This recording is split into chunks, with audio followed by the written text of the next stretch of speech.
आधे बाउल दही में 4 चम्मच MDH चटनी पुदीना मसाला डाला, स्टर करो, पुदीना चटनी तैयार। MDH चटनी पुदीना मसाला।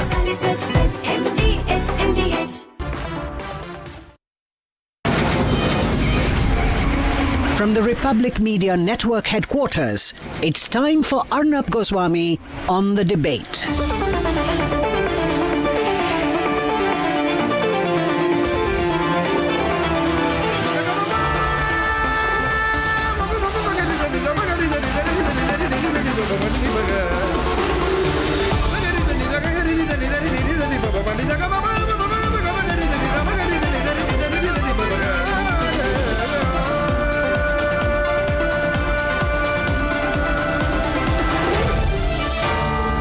Arnab Goswami on the debate. On the show tonight, trying to stay, very hard to stay relevant, Trump is pushing the US into West Asia's crisis. And Donald Trump shares lunch with the Pahalgam butcher, a US president backing the terror attack mastermind.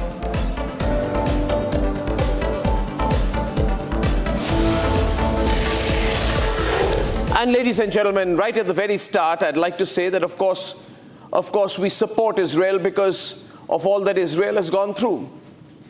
And for the way in which the Iranians, indirectly using the Hamas, tried to attack Israel and kill thousands of Israelis on October 7th. But I do not agree with the unilateralism of a man called Donald Trump. The world is in a dangerous position today because of Donald Trump and American unilateralism. America believes it can do whatever it wants, wherever it wants, kill as many people as it needs to or wants to, destroy cities, destroy homes, butcher people, join hands with dictators, support terrorist groups when needed, when it suits their strategic convenience, basically do whatever the hell they want to do. And we have to be extremely careful about allowing a man like Donald Trump to get away with everything. Now, the International Atomic Energy Agency have said that they have no proof that Iran is making a nuclear bomb. But that is the reason why America says it's going to bomb Iran. It's going to kill Khomeini.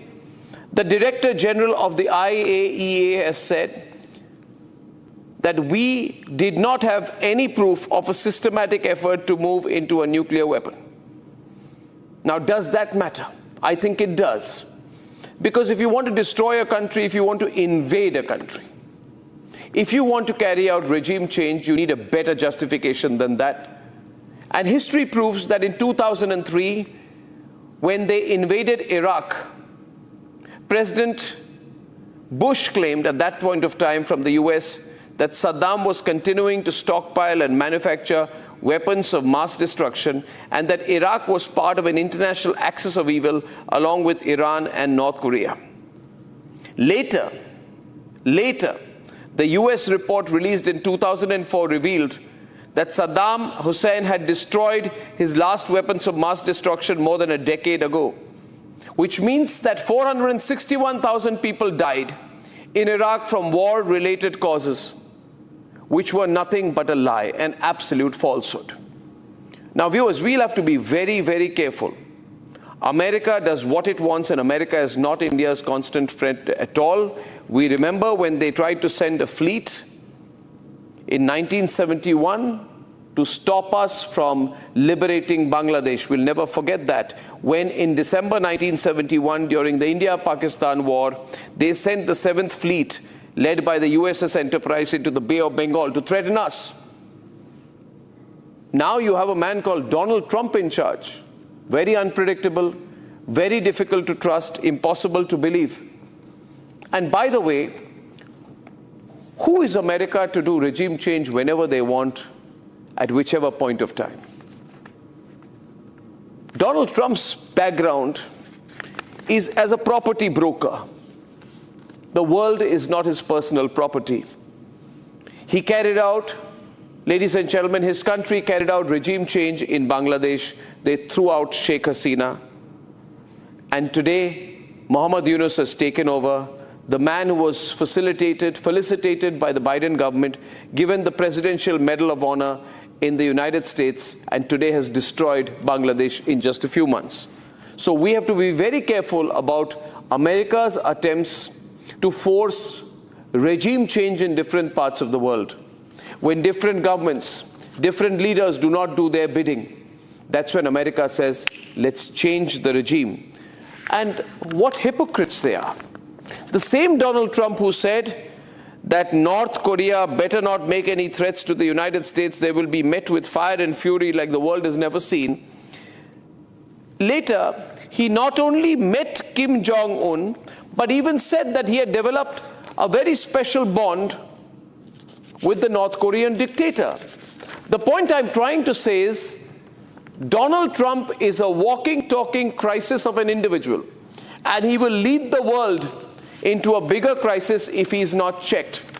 Countries will have problems, battles will happen, disagreements will happen, but right now, if there is one problem the world has, that problem has a name, and that is Donald Trump.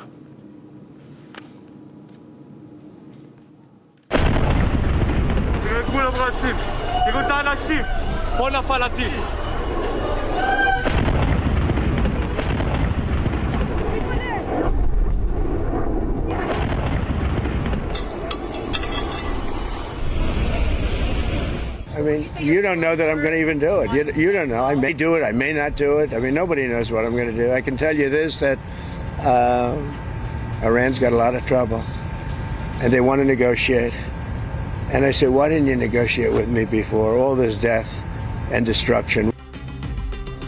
This is what US President Donald Trump said less than 24 hours ago.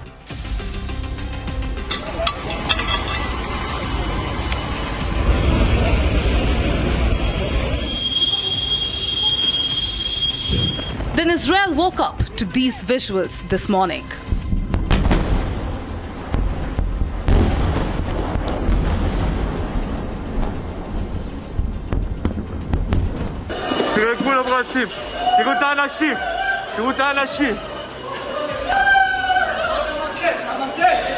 Iran once again carried out overnight strikes on Israel, this time even hitting Israel's main hospital in Beersheba, causing unprecedented carnage.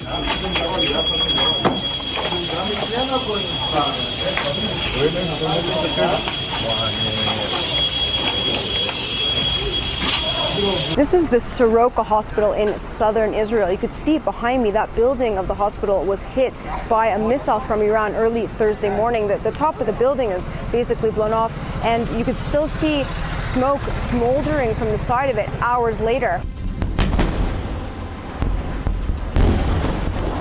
Today they struck Iran's major nuclear facility, the Arak heavy water nuclear reactor, dealing a major blow to Tehran's plutonium enrichment program. We're targeting military sites. We're targeting nuclear sites. We're targeting missile sites. They're targeting a hospital. They're the arch terrorists of the world. They want to have nuclear terrorism, which will put the entire world under nuclear blackmail, and they would use these weapons. That's what the Ayatollah Khamenei says that he would do. He would use these weapons to wipe Israel off the map. Well, he's not going to. We're not going to let him. Meanwhile, Putin has broken his silence, saying that the Iranians have not yet reached out for any support in the war effort. However, he did confirm Russian specialists were still working at Iran's first nuclear power plant in Bushehr.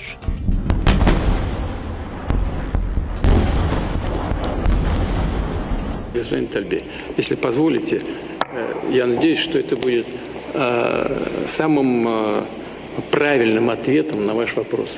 Я даже обсуждать такой возможности не желаю.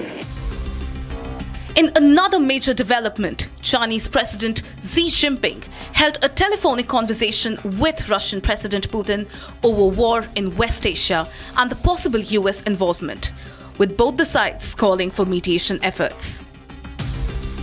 Amidst escalating tensions, US is sending mixed signals. On one hand, Trump dispatched his top diplomat from Turkey and special envoy to Syria to Beirut in Lebanon to meet the president.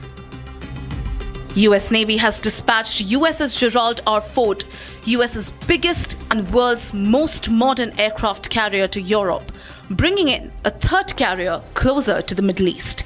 In 2023, the Ford carrier was deployed in Eastern and Mediterranean to project strength against Hamas. US allies are desperately trying to bring Trump back to the negotiating table. Les échanges que nous avons pu avoir avec les autorités iraniennes, leur message a été relativement clair. Il y a une volonté de reprendre les discussions, y compris avec les États-Unis, à condition qu'un cessez-le-feu puisse intervenir. The big question remains: is Iran-Israel confrontation going to explode into a regional conflict?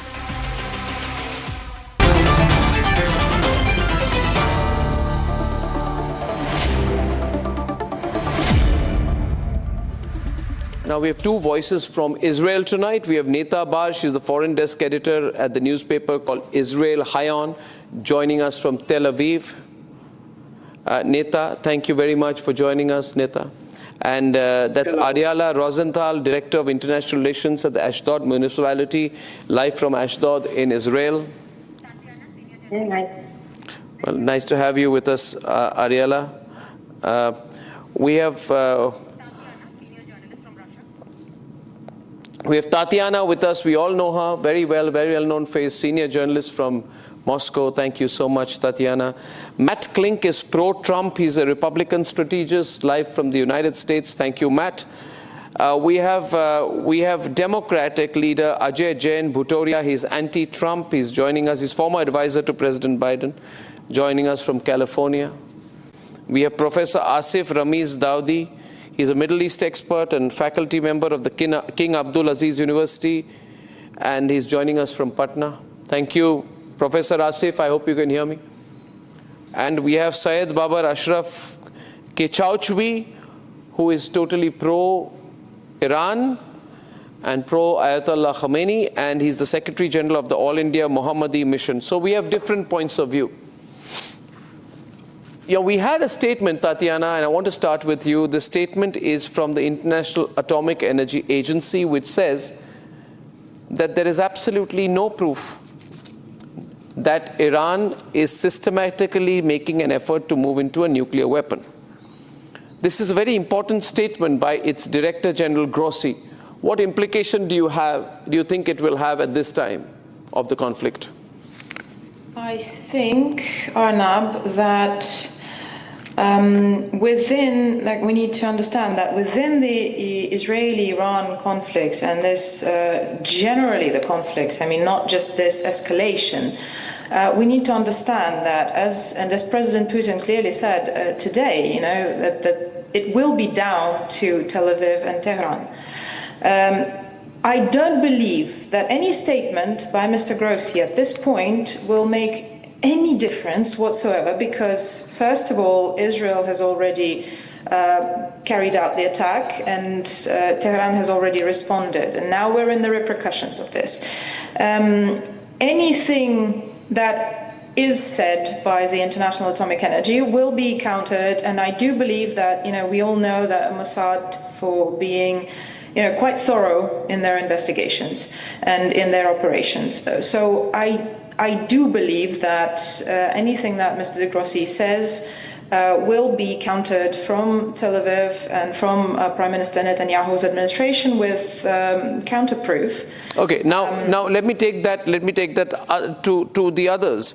Let me take it to Professor Asif Ramiz Daudi.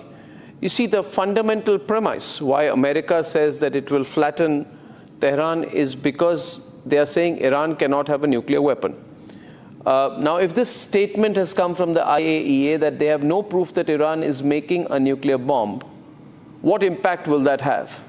Even at this stage, Tatiana says it will have no impact. What do you think? Professor Asif? Well, Arnab, it reminds me of what happened in Iraq years ago, and the same kind of situation, and the doubts are there. And what is happening today because of this, especially when Israel interfered in this after Gaza, after Palestine, and now because of this nuclear deal, because of this only, Israel attacked Iran and there is a retaliation. And I believe this escalation is not in a good taste, especially for the regional peace and security. And now, because they are going to do something for this reason that's there in the question that you asked, I'm not sure if this is going to happen, if they are going to find something there or not, but there is a proper way of doing things and right timing for this. When you started your debate, Arnab, you started with the attack on 7th October, which I personally condemn, and I think it should not have happened. And there is a connection because you started this debate from there. So I want to link it from there to this part. Like here, after that attack, when tens of thousands of Palestinians, especially in Gaza, women, children, and many innocent people were also killed. So when there were attacks on hospitals, and today in your report, when I was watching the reports and statement of the Prime Minister, Mr. Benjamin Netanyahu, saying that Iran attacked the hospitals while they are not attacking this. Okay, I'm not going to go into this, what is right or what is wrong, because there are many narratives going around and the world is watching, and I have no direct proof of this. But what I'm saying, if they have the feeling that the hospitals should not be attacked, then this should also be applied when they attack the Palestinian people in Gaza. If you have the clips of those attacks when lots of thousands of Palestinians were killed. See, it's beyond that. I feel to some extent, yeah. But Professor Asif, we can't build up the entire history right now. I want Neta Bar to respond, Ariala to respond from Israel, but we can't go through now 20 years of history. We are on a precipice. Either we reconcile, and if Iran is not working on a nuclear bomb, then let people come in, verify, check, or neutralize if required. To deny, but at the same time to carry out hostilities are two double-faced actions, if I may say so. Nita, do you feel there is any possibility of a resolution? A. B, if I say to you, Nita, that I would trust Netanyahu over Trump. Nobody can trust Trump. I mean, he likes keeping the world guessing. Netanyahu is more steady and more predictable. But my concern is it in Netanyahu's hands now anymore? Well, what I have to say is this. I don't want to make this about the type of leadership Donald Trump is putting forward in the world. I can say that personally, I do not like his decision. I did not like his decision to invite the Pakistani military chief to Washington. I think it's strange and unfitting. I did not like the fact that he took credit for mediating between Pakistan and India, which he probably didn't. But I have to say that this thing is more of an sort of an Israeli thing, because for us, it's an existential threat. We cannot live in a Middle East where Iran has a nuclear weapon. And even if there is the slightest chance that they're working right now on a nuclear weapon, and I spoke with people in the IDF, in the people in the intelligence department of the IDF, and there is evidence to show that while they were not putting the bomb together just yet, they have all the parts and they are ready to do so, which is why Israel attacked. I think that's the only thing that Israel sees as a must in this situation. And we acted, and we would act without American support. We would act without American intervention. And I think that if America would intervene, we hope that it will be in order to stop Iran from having having nuclear weapons. This is very different from what we've seen in the Iraq war. There is no plan or no strategy to invade Iran. Nobody wants to invade Iran. And even when we talk about regime change, it's up to the Iranian people to rise up and change their regime. Nobody's going to do it for them, and I hope they will do so, because it's a corrupt and cruel and religious regime which should not exist.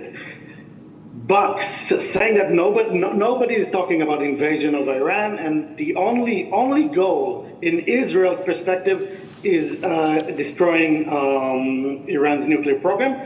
And if Iran will come with a reasonable plan to show that it has no nuclear weapon, or to show that it has dismantled all nuclear facilities, then I think Israel will be willing to accept it and stop the attack. But we haven't seen anything like it.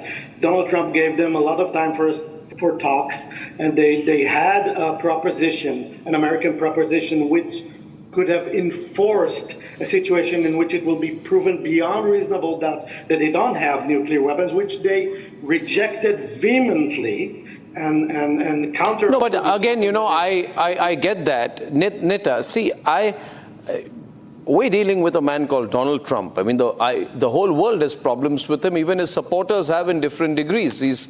And when he is making it look like a game of digital chess. He's not looking serious. Matt, what do you think? I have Matt with us. I have Ajay Jain with us in California.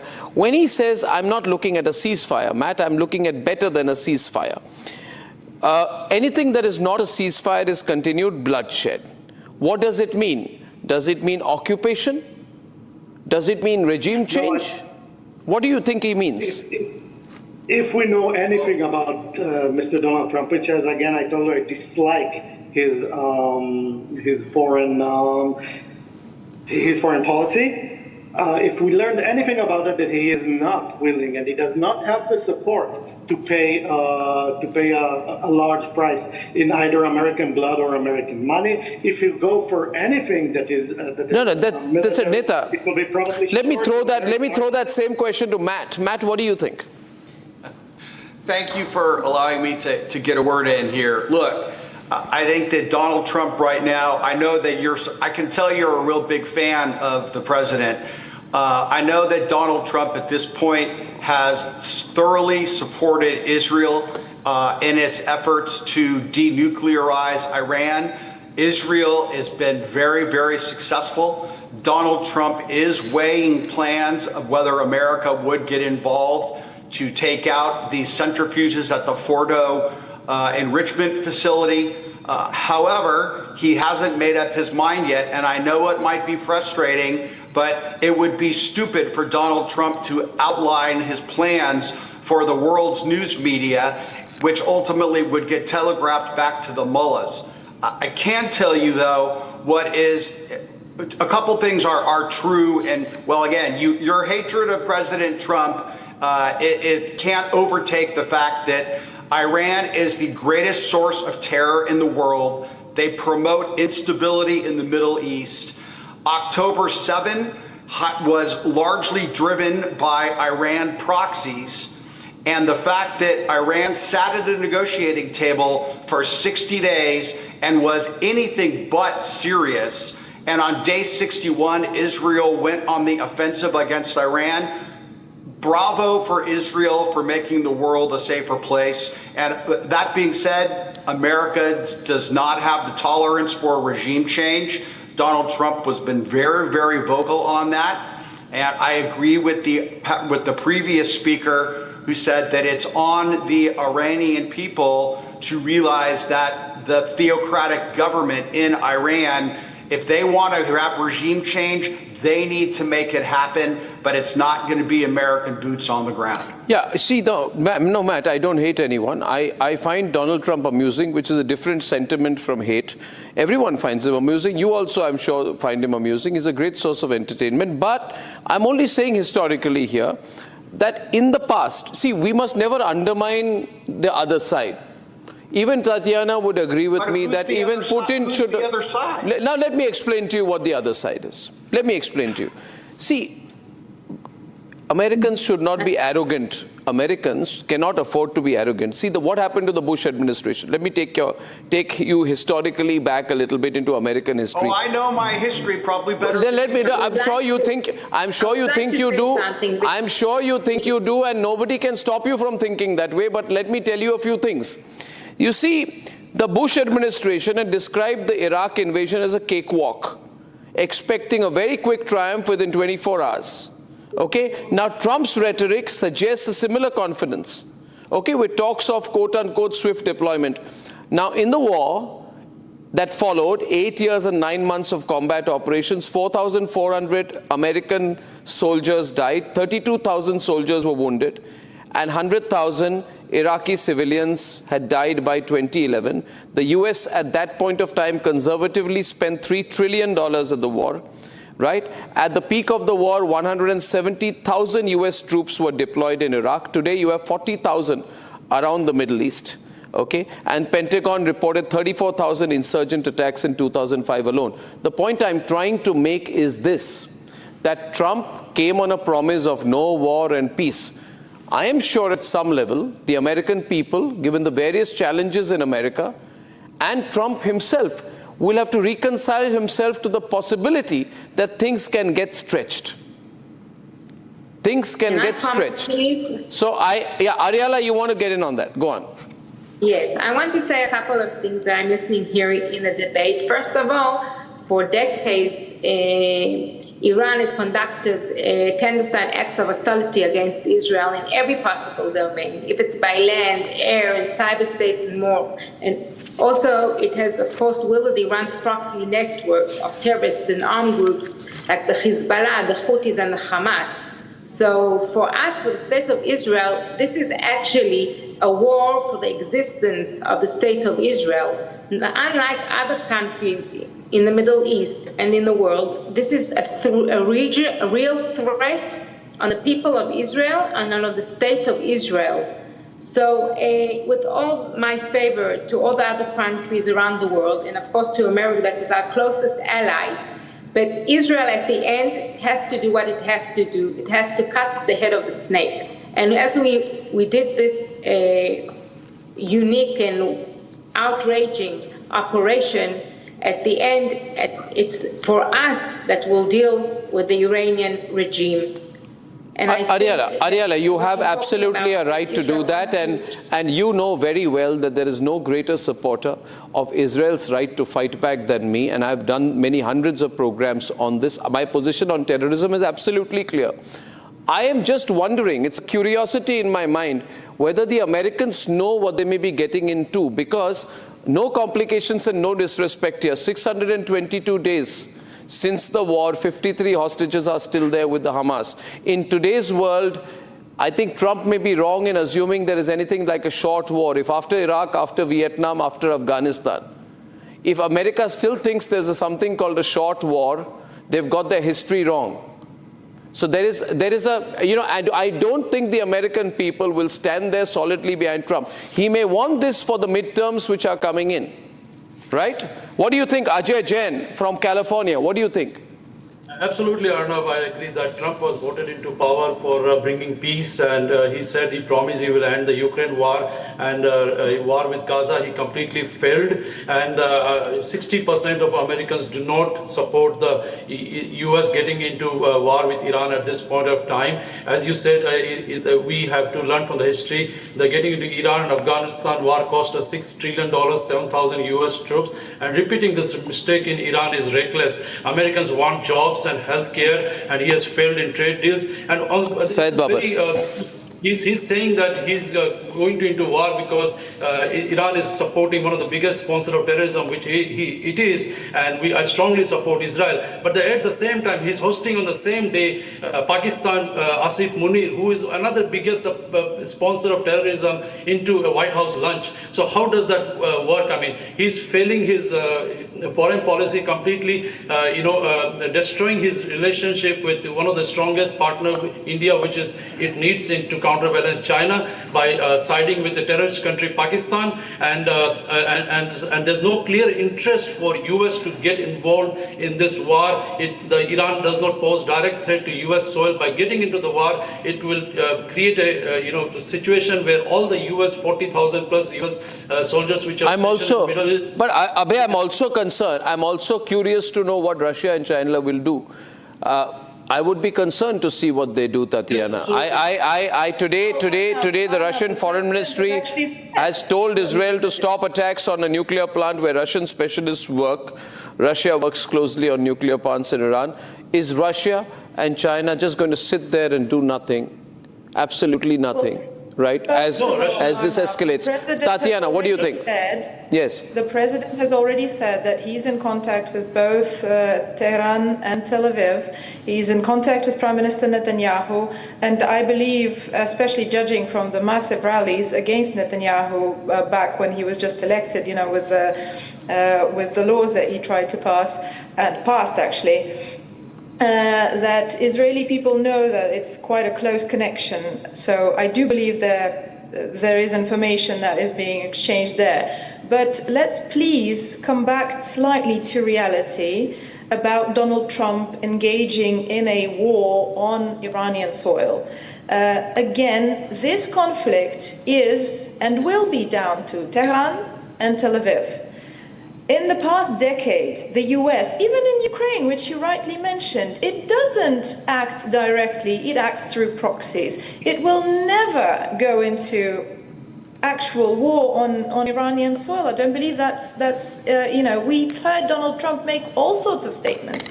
And you know that he is brilliant in his manipulation of social media. Sometimes it gains him favor, sometimes it gains him just a lot of media attention, but he does that. He's been doing that since his first term, and we all know that. So but Tatiana, when the Russian President Vladimir Putin offered to mediate, you know how rudely Trump responded. He said, "Thank you, but you mind your own business." Essentially, he said that. Let's talk about Ukraine first. So here is a person who's unilateral in nature. I believe in multilateralism. I'm sure Russia believes in multilateralism, but he doesn't. I completely disagree with you, Arnab, in saying that he is unilateral in nature. I believe that the Democratic Party is much more unilateral than Donald Trump. Donald Trump is just much more abrupt and direct about what he is trying to put forward as a message. But he is much more negotiable with than any person from the other side. We've seen Joe Biden and the people in his administration be completely unilateral in every situation concerning, foreign policy. So I disagree with all of, every single emotion that is that Donald Trump evokes in me personally. You can't say that he's unilateral. He's actually somebody that people can and other parties can talk to, despite his great announcement that he's going to end one war in one day, occupy or whatnot, bomb Tehran to the ground. He's never going to do that. Which is why, precisely, Tatiana, strangely, I completely agree with you, which is why, I mean, here is a man, Tatiana, I think he's unpredictable, but I also think he is foolish, because one day he says that I'm going to destroy and kill Kim Jong-un, and the other day he flies down to Singapore to meet him, so I don't take him seriously. I just want someone like Neta to tell me that Netanyahu is still in charge. Because I'm not sure. By the way, let me tell you, Netanyahu can't depend on Trump at all. Tomorrow, Trump can go and sit and have dinner with Khomeini and have a wonderful and warm meeting with the Hamas, like he has done with the Syrian terrorist who's become president at Saudi's behest. You see, so I do not know. If you put all your eggs in one basket, I am a great supporter of Israel. But I do not think a great country like Israel needs to be directed by a person like Trump. And I know, Neta, you are also uncomfortable with it. You're a proud nation with a fighter as your president. I'm sure you're uncomfortable with it. You may not want to say it, but you're queasy about it. I think everything so far had proved that in this specific case, it is Donald Trump that's going after Israel than Israel going after Trump.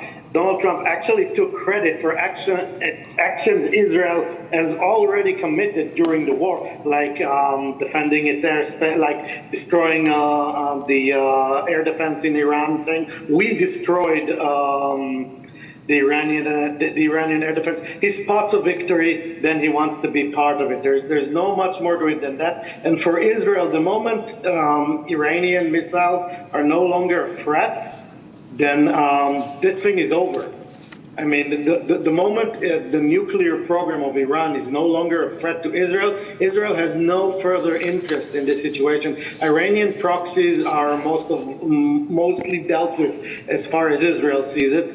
Hamas is taking a very big hit. Hezbollah even bigger. Syria is under new leadership. As far as we can see it, the Houthis are maybe a nuisance, but they're not an existential threat. So for all that Israel cared, the moment we are assured that at least for the coming years, Iran is not able to develop nuclear weapons, we'll just walk out of it. And I think that's what Netanyahu is planning. And that's the way things look here right now. Yeah, but you know, when you threaten too much, God knows what the other side will do. I don't know. What do you think Iran means when it says irreparable damage to the United States? I think personally, Syed Babar Ashraf from Lucknow is a very well-known Shia leader and Secretary General of the All India Mohammadi Mission. One thing which is clear to me, Syed Babar Ashraf Saab, is that the Muslim world is totally divided. There is nothing called Muslim unity among all these countries. In fact, there are more Muslim countries in the region that are against Israel than non-Muslim countries, against Iran. Khomeini is all alone. You may support him in Lucknow, but nobody is supporting him anywhere else in the world, sir.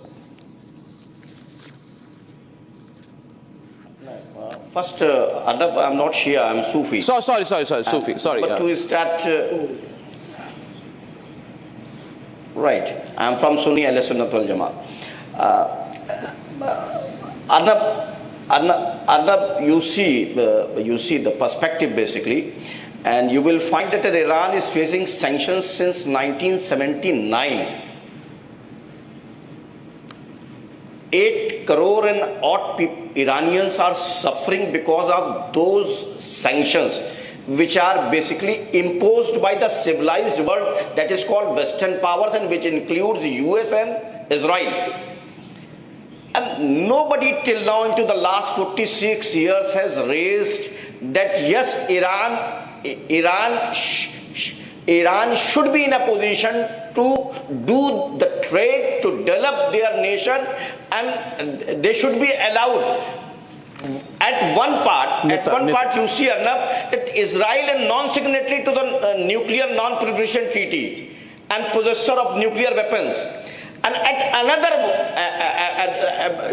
if you will see, the Israel is basically raising a question on Iran, not to go for the nuclear part. Once this basically dialogue was going on between US and Israel, US and Iran, why Israel interfere and why he has attacked over there? Motive is very one.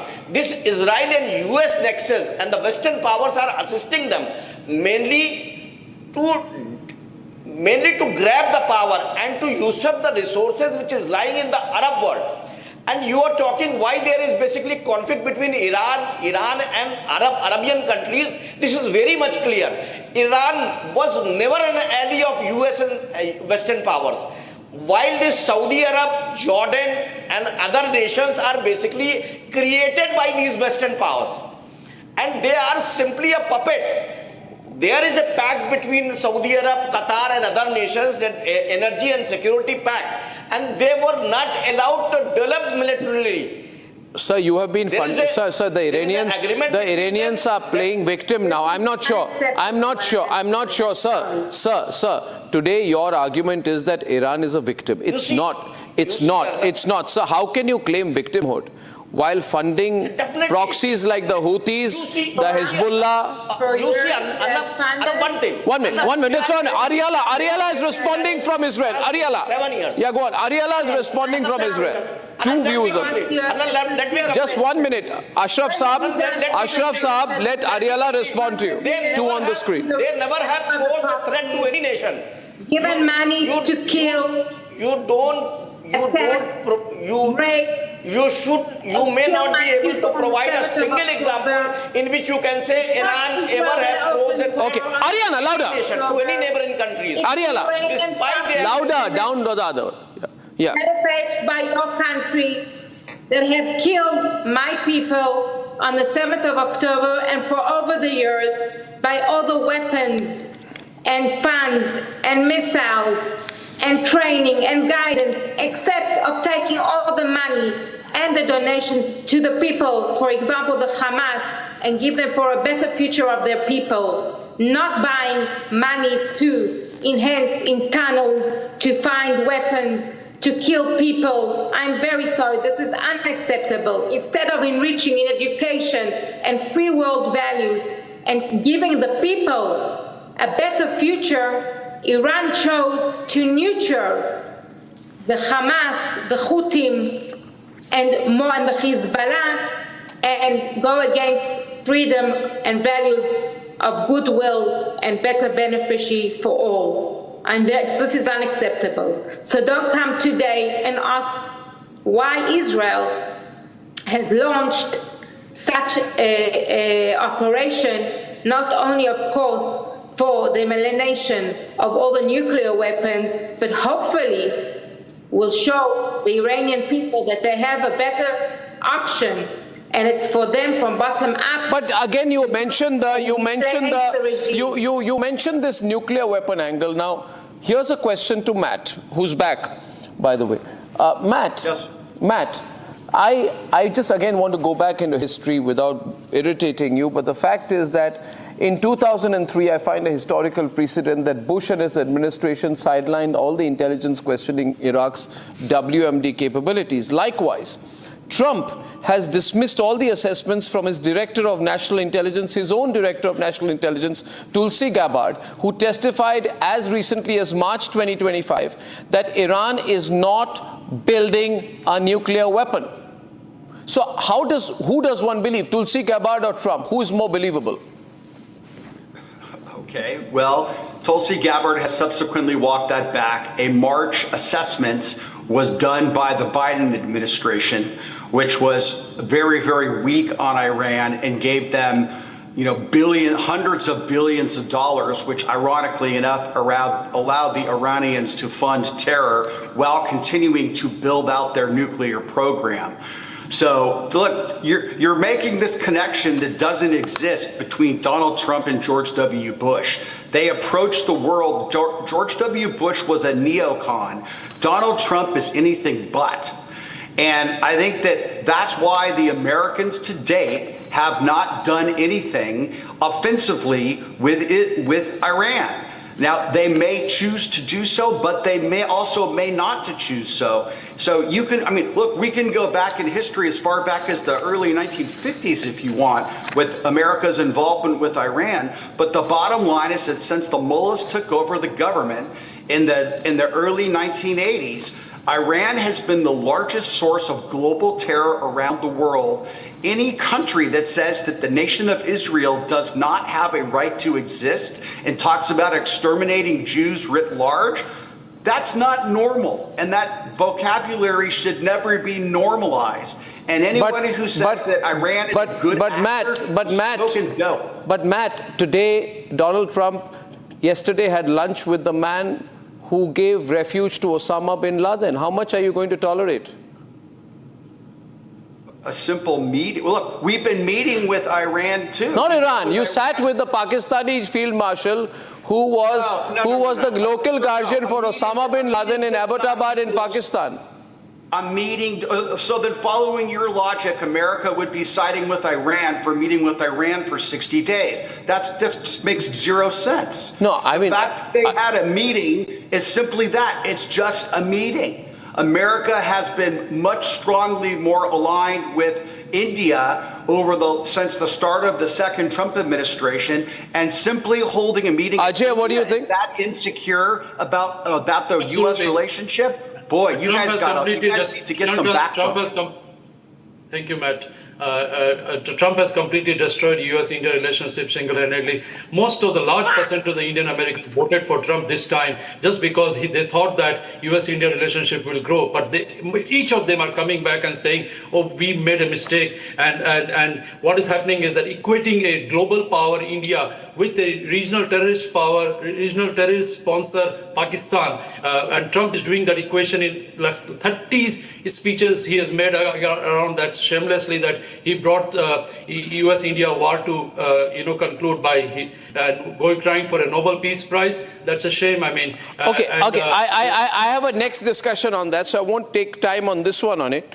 Specific question to Neta Bar, please. Now, there are apparently 3 or 4 major nuclear sites which need to be destroyed as far as Israel is concerned.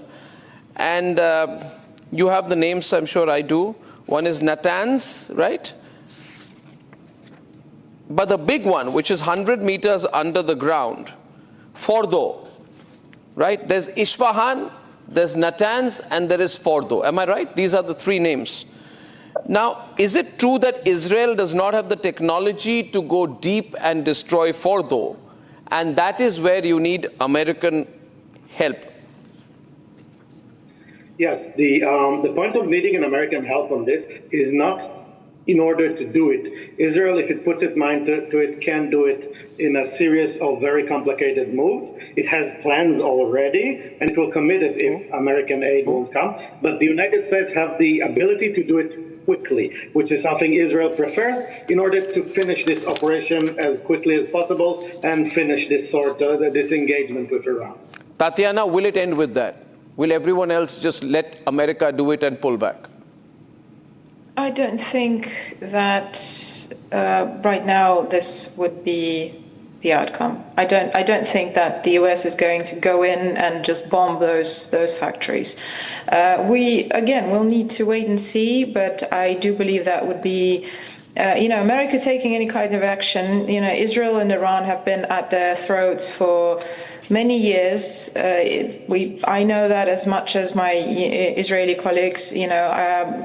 Both sides say, look, Neta, you can make all the faces in the world. You know that this conflict did not start yesterday or last week or last year, right?